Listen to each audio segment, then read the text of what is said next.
performance 的 badge， 然后这红色非常好看，然后这样，我们看1、2、3、4，这边是磁铁。Hello， 我们现在测试一下 Model 3它的自动停车功能，然后我们现在已经是倒车状态，然后我现在想要停这一格，我就把它按下去，好，然后开始，然后就会开始，自己会开始自己开始在开了 ，OK， 那就慢慢把你倒过去 ，OK，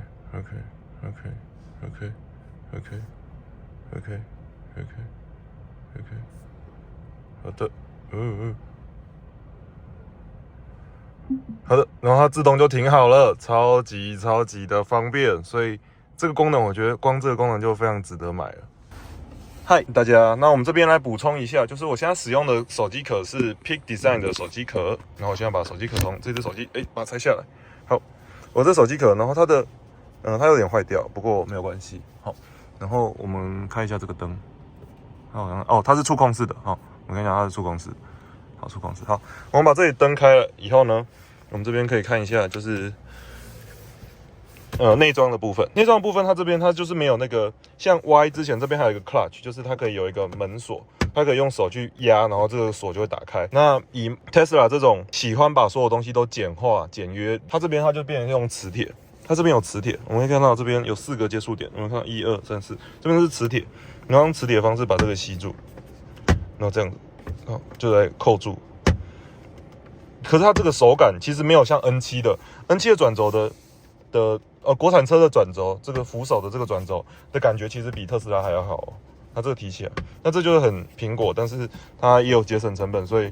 这拉起来手感其实没有像之前的 Model Y 那么好，这有点节约成本节掉。不过我觉得还行啊，你看可以这边可以看到有磁铁的，还有这边是橡胶的材质。这边是橡胶材质，好，那下面这边就是我觉得有点小，这个空间我觉得比 Model Y 还要小，而且小很多。那空间放的东西不多，好，然后白内装真的蛮漂亮的，很赞。然后通风座椅，然后再来是这边要变得更漂亮，就是说我这边像我们平常是没有摆任何饮料的情况下，这边它就有做一个这个扶手，这边可以把它挡起来。我觉得特斯拉也大概知道说你这边，你看它还为了这个边做一个，你看到这个，它现在是全屏的哦，这其实是有经过一些设计的，好，它可以做到全屏，然后它在移动的时候，它这边会先做一个旋转，这个 face 这个面会先做一个简单的往下缩，你看往下沉，这边先往下沉下去以后再往下走，哦，然后就是平常可以放杯子，但它也大概知道说你平常没放什么杯子啊。然后这边有可以内夹式，这边有一个橡胶这种感觉，可以看一下这里，所以你饮料就不会跑来跑去，然后也不会有噪音，就是这样，它就把你的饮料这样夹住 ，OK， 它是一个橡胶衬套这样，所以你就不用再买另外额外的配件来把这个东西，把你的饮料放好，然后再来是它的组装公差，声音也比较小，但还是有点公差。那比较让人比较不开心的事情是，就是说你的脚有时候你会想要靠这样，就是好的车和不好的车，比如说像高级车双 B 来讲，你的脚会想要靠到这个地方。那这个地方以美国车来讲，通常这边都会包一层软软的皮，所以你脚可以靠着会比较舒服。而这边都是硬塑胶。好，那这一块它做这个设计以后呢，后面这边空间就变小了。你看这边变超厚，这一块就会很厚，是为了要做这个设计。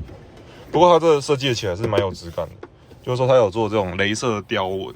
就是它自己的科技的材质的面料，也不会是纯塑胶这种很 cheap 的感觉。好，那这边就左边就是这样拉，右边就是这样推，推起来。然后这边空间也没有说到很大，然后它灯也还行。好，那我这边有想要分享的事情是，我刚刚手机都在这边充电。那之前我们家那台 Model Y 遇到的问题是什么？遇到的问题就是说，我的 iPhone 14 Pro，iPhone 14 Pro Max， 然后放上这个 Peak Design 的手机壳，当它放下去的时候，它是无法充电的。原因是因为这个 Peak Design 的手机壳，它下面是可以，像现在有很多手机壳都是你可以绑绳带，那它这边是可以绑 Peak Design 的绳带，我只有绑一边。然后你绑完绳带以后，你下面手机就会变很厚，然后你这边无线充电你就会对不到，而且它也很容易两侧会很容易卡住。而这次 Model 3应该是有 Tesla 的员工是使用也有用 Peak Design 的手机壳，然后在开 Model Y 也有遇到这个问题，所以他们就把这个问题，它这边就是它的磁吸充电有把它往上移一点，所以我的手机就得以在这台车上面去做充电。但是我们家那台 Model Y， 我的手机必须要这样子倒过来，然后把它放上去才可以做充电。那这边呢，我们会看到它这边都已经换成，这个位置就是 Performance， 它这上面这块它是一整片都是碳纤维的。你如果不是 Performance 的话，你上面这一块你是针织的材料。那我们家的 Y 上面这边是木头材料，有很多人不喜欢那种漂流木的材料，就是木头材料，但我爸是很喜欢啦，我爸就喜欢木头，我也喜欢木头，所以我觉得碳纤维很棒，就是比较贵，而且又有科技感，这是很棒的一个材料。但木头我也可以接受，针织我觉得其实也没差啦。大概是这样子。然后这台车我觉得，如果是给老人家开的话，就是进出是比较麻烦的，比较你要上下，然后膝盖要弯，要蹲下来这个动作。但除此之外的话，它就只有这个缺点，还有它的后车厢不是一个大开口的缺点。但是车子只要低，就是好开，就是方便。就车子只要低，你的悬吊系统就可以设计得很高级。这就是为什么其实有很多车子，其实轿车的版本，实际上开起来的动态和开起来感觉就是好开，而且切换变道都是很方便。那 SUV 只是因为大家想要做高一点，想要看远一点，但我觉得其实 SUV 没有什么太大的优点。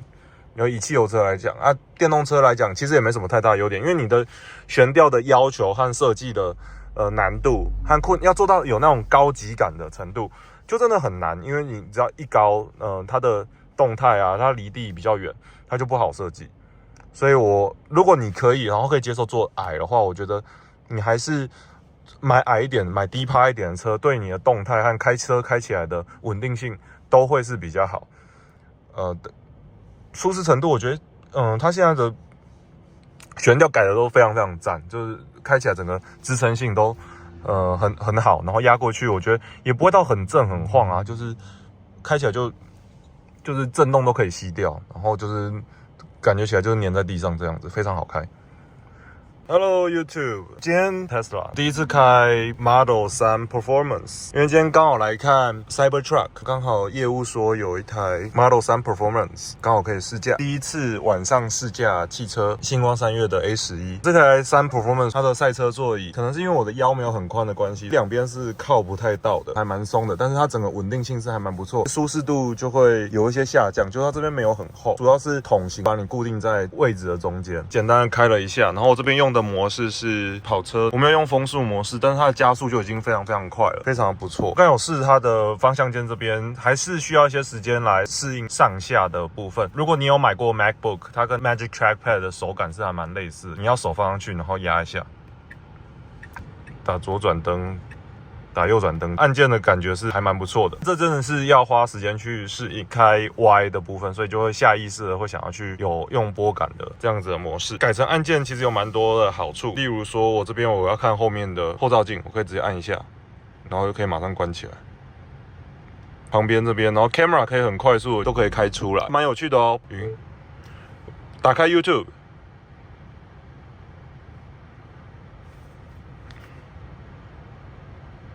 例如说，我们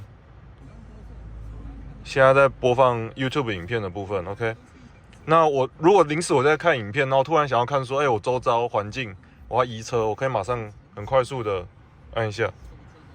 它就会直接切到环景，然后再按一下，马上就可以回来。这新的 Hardware 4.0 的顺畅程度、Camera 的程度、清晰程度，现在是晚上拍，它晚上拍都还是拍得非常清楚，是相当不错的。那 Performance 加速很快，等一下我就去试试看它的风速模式。现在按键模式，以前 Autopilot 都是拨2下，现在它是这个按键这边按2下。这台是 Tesla 的 Model 3 Performance， 然后它这边有一个 Performance 的 Badge， 然后这红色非常好看，然后这碳纤维翼这边它不是一片式的。它这边一片式，它旁边还有做一点立体的结构，所以你如果是非原厂的，比较难做出这样的结构。然后同时也都有用空气力学去运算过，整个我觉得是蛮好看的。这个红色，你看它车没有洗就有点脏。玻璃也有做渐进的配色，就是上面是有黑色，比较凉，后面是让你可以看得到。渐进的配色我觉得蛮好看，只有原厂才有办法做出这样的配色。白内装。Tesla Performance Experience。红色配色要另外加价才可以买。整体这个车看起来非常好看，只是没有洗车，非常脏。这边我们可以看到，因为是 performance 的关系，所以它的外观在前保杆这边有不一样。这边有更多的进气坝，在外观上面和设计上没有什么太大的差别。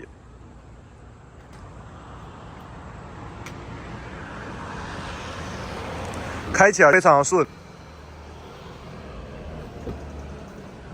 进来跟大家讲。好，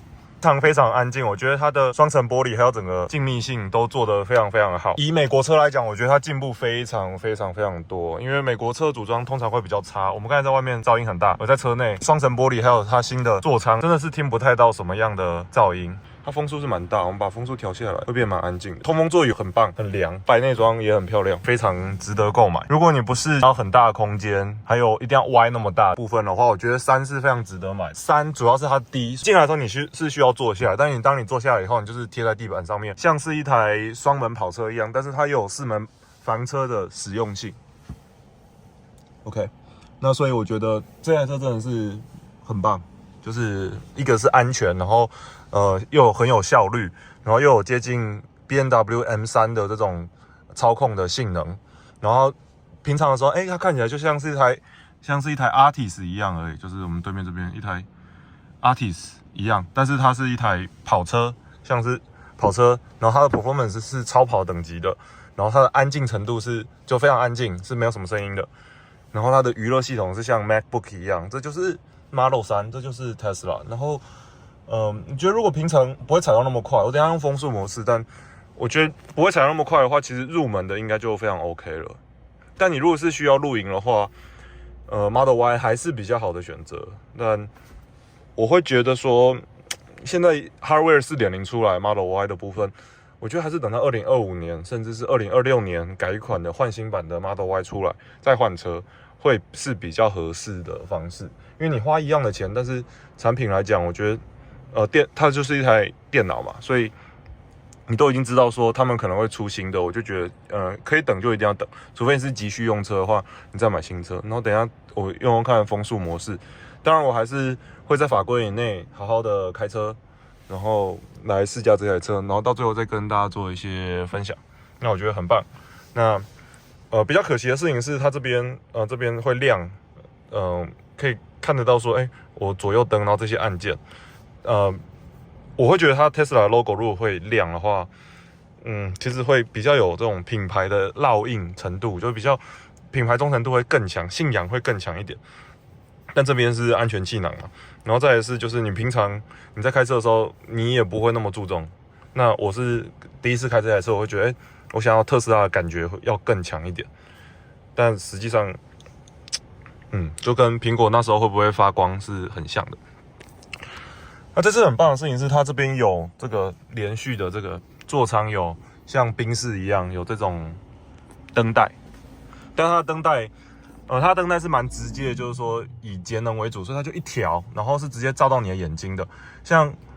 宾士它比较好，它的氛围更好，是说它的灯是照出来，然后它下面会有一个板子，或者是像现代他们也都会有一个板子去做一个 diffuse， 就是说让白色的内装去反射这个 LED 灯照出来的光，然后让这个车舱呢，它是一个渐进的，就是好像有一个层次出来，让整个高级感会营造出来。而 Tesla 它都比较节能，还有利落，所以你会看到它 LED 灯就很像是你在外面买的 LED 灯条，把它贴上去，然后贴一圈就结束了。它就是整个感觉就是很利落、很简约的感觉，就是很像一个很刀刃的感觉，而不是像其他可能是像家庭的舒适感啊、沙发感啊，还有一个 gradient 的一个渐进的一个感觉。所以这个我也还没有玩过，我们来玩一下好了。就是它怎么调啊？这边我车舱怎么调车舱？这边车子氛围灯要怎么调？看一下显示，减少蓝光旅程，控制都没有奇怪。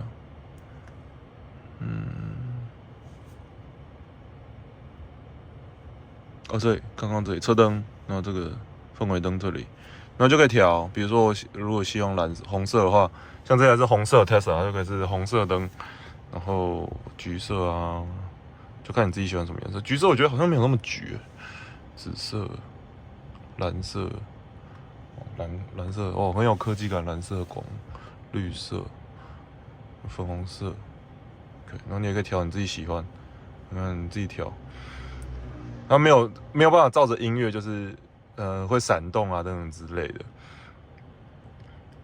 那像 N7，它后来它的氛围灯好像有，我记得是不知道是哪台车，它有做氛围灯，是说，比如说它的应该是 N7哦，它的氛围灯是比如说我这边那个叫做后方有来车的话，它的氛围灯这一条是会变色、会闪的，所以你就会看到说，那边有来车，你不能就转过去，有一个警示的功能。我觉得这以 peripheral 的 vision 来讲，我觉得是一个很好的设计，就是它会用你的余光、眼角余光还有氛围感来提醒你说，那边有台车，那是减少死角和提高安全性的一个很好的方法，我觉得很棒。然后这边也有的话，我觉得很棒。那特斯拉它就是很简单给你灯带来做一个改款，也许之后软体更新可以做到这件事情，但是这件事情国产是比较好的。但我之前开 N7， 我觉得辅助驾驶真的是还是有差。那我刚才开过来的这段路程的状况中，我还没试它的辅助驾驶，所以等一下会试，然后也会试它的风速模式，这边的风速，这边的动态的风速模式。好，然后这边就是往前往后，这个它往前是往上，然后往后是往下。以我们用 Apple 的 MacBook 的触控板的感觉会有点相反，但适应一下就还 OK。那它还是有实体的按键，就是实体的切换档位，大概在上面这边，但都没有用到，目前没有用到。然后这是简单的，然后后车厢这边，因为这次试驾也没有用到说它跟 Y 是不太一样啊。那试驾是没有用到后面这边。那我现在就开回程回去。然后今天只是要来看 Cybertruck， 然后就不小心来试驾到这台 Model 3 Performance， 我觉得真的很棒，很赞。接下来可能可以放入我们的购物清单。好啦，感谢大家看我的影片，然后白内装真的赞，然后 Model 3P 很棒。希望2025马力税不要克到这种大马力的车。如果没有克到的话，其实我觉得非常值得买啦。就是可能保险很贵，但是如果撇除保险的原因的话，这台真的是非常非常好的一台车。就是以卖这个价钱，然后给你这些就是类似于外星科技的，它可以把车做到那么好，然后你一般人你不太可能买超跑，然后买超跑还有很多热的问题啊，然后引擎你如果有容易烧引擎过热、机油等等等的问题，那电子化以后这些电动马达和电动电池这些东西都可以解决，而且这就是用科技来解决很多以前机械长久以来遇到的问题，而这个世界越来越快。那你如果平常用车的话，然后有预算的限制，然后觉得不想花太多，就是以成本为考量的话，其实160几万、167万，或是 long range， 其实都很不错。我是觉得台湾真的不太需要，就是四轮驱动，台湾不下雪，所以四轮驱动真的就只是说，你怕打滑。但是现在的你双驱来讲的话，因为电动马达都是有随时随地侦测它的打滑程度，所以你双驱其实打滑的几率也非常非常低，而且以 Tesla 的重量来讲，它都应该它的 traction control 都做得非常非常好，车子基本上不会甩尾，也很难甩得起来，除非你要解锁很多的功能，它才有办法甩尾，不然的话，这台车它就是妥妥粘在地上，然后你就好好开它，就是非常安全好开。好啦，那我们现在就开回去咯。我们现在把车开回来了，然后先用 iPhone 广角镜头拍一下这台车 Performance。好，那它下面有那个碳纤的尾翼的导流板。嗨，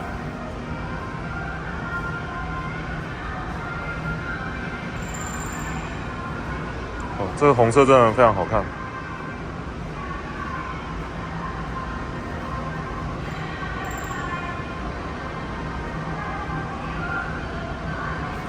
好，那你如果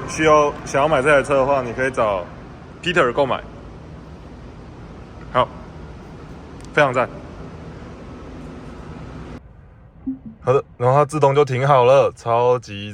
的方便，所以这个功能我觉得光这个功能就非常值得买了。今天的试驾到此结束，感谢各位的收看。Tesla Model 3 Performance 超级的赞，非常推荐，值得购买。拜拜。好，先这样咯，感谢你的收看，拜拜。